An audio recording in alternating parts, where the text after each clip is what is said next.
Hello and welcome back to another video of how to make a shaggy rug or a fluffy rug using only thread, piece of cloth or fabric, and a sewing needle and sewing thread.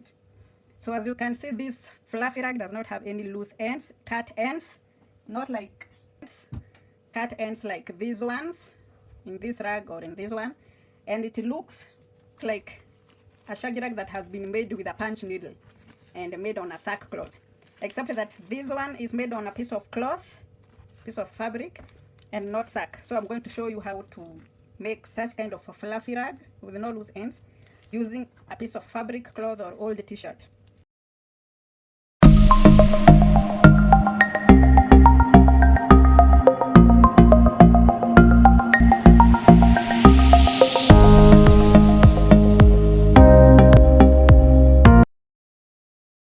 If you want to see how I made this one using a punch needle,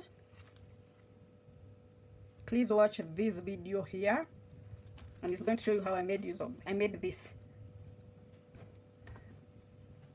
So this is what you're going to require to make such a fluffy rug that does not have loose ends on a piece of cloth. You are going to need a piece of fabric or cloth or old t-shirt or any other cloth you have that you do not use. You are going to need a needle, sewing needle, and thread, sewing thread. You're going to need scissors so that you can cut your fabric, and you may need a marker pen or chalk if you want to draw different shapes on your fluffy rug. So let's start. Take hold of your fabric or your cloth. Cut the size you want. So for this one I will cut a very small size because it's for demonstration purpose.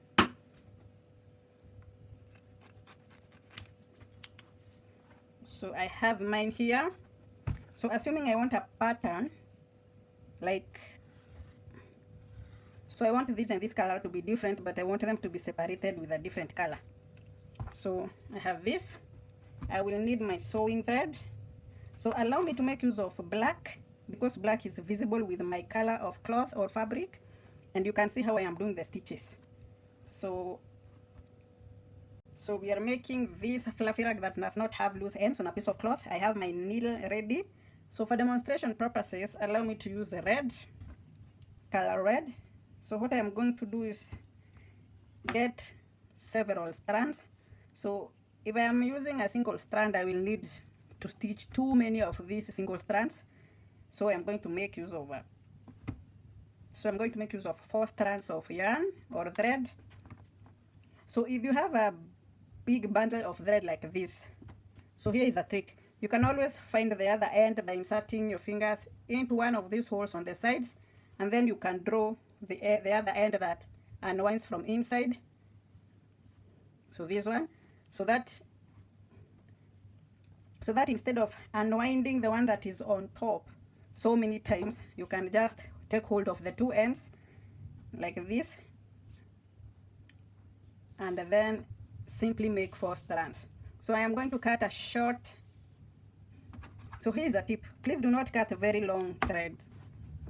It's going to keep on tangling and it's going to be stressful for you. So 10 centimeters or so is more than enough. So I am demonstrating with red. I will make 4 strands.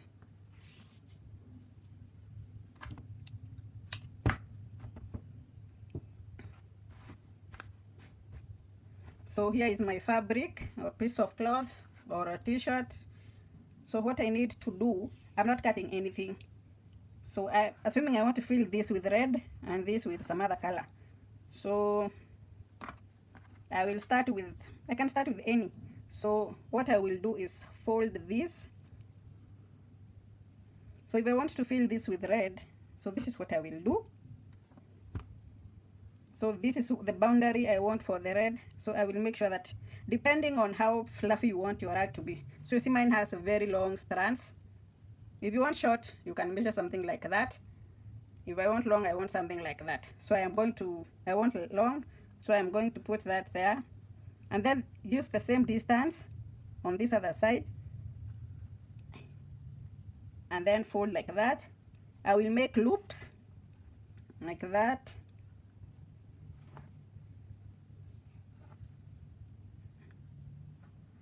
So let's end that there. So there I am. So what I need to do is take my sewing needle and make sure that I sew across this line, so that once I am done, these ones can fold and I can add another line.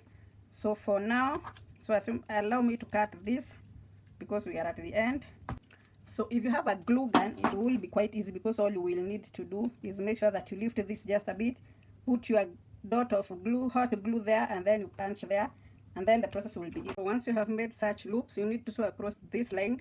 And since that might not be possible if you're holding your fabric like this, you can try, there is a stitch called tacking stitch, and it is a very simple one. So basically, so I have my sewing needle and my sewing thread, which I need to make a knot on.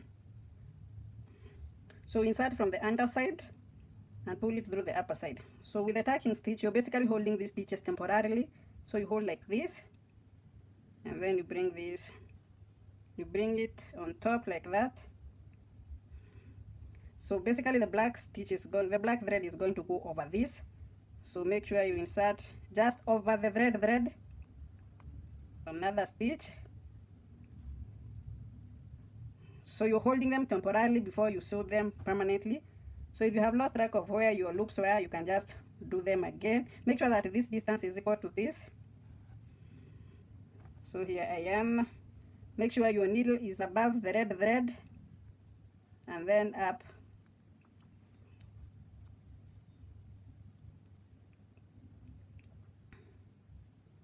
So you're holding them temporarily. So push those together. So like that. So you repeat your loop. So this is where it ends. So I will cut this later. Just let me finish first.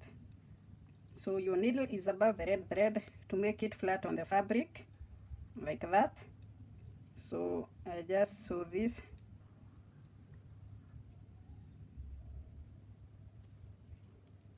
So you're holding them together, and then you could finish here.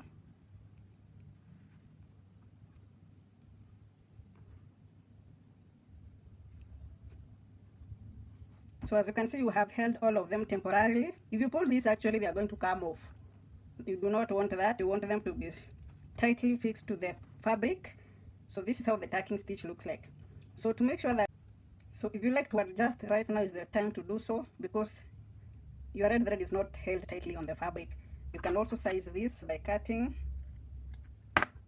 So now you want to make this tight. So what you're going to do, so this is where you are at. So you can make the back stitch. Back stitch is the one that is a bit permanent. So you basically insert, then you go back to the hole where you were.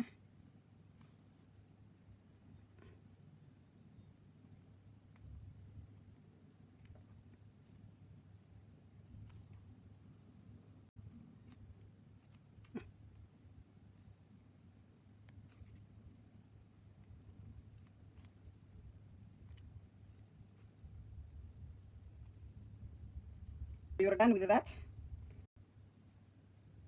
So once you are at the end, make sure you tie this so that it does not come loose.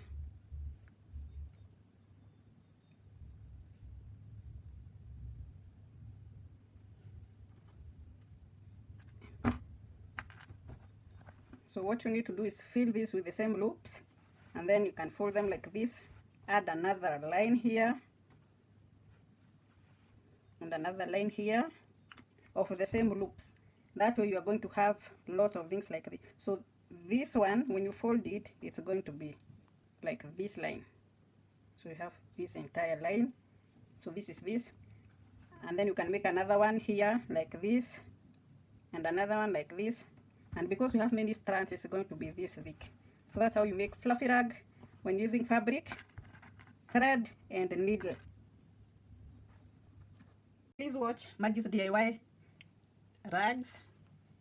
It's the playlist I have put in this channel. It has all sorts of shaggy rugs and how to make them, like this one. So this is when you mix colors and then you're making this shaggy rug on a fabric like this one, or cloth. And then you will see also the video on how to make such a fluffy rug while also using fabric And then there's how to make this fluffy one, this fluffy rug. It looks like the one I had made on sack, except that I made this using a cloth or fabric. So I will show you how to make this also.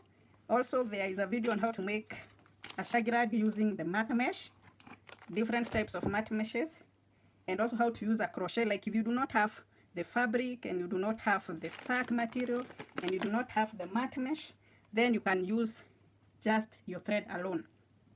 And in that case, some of the tools you might need.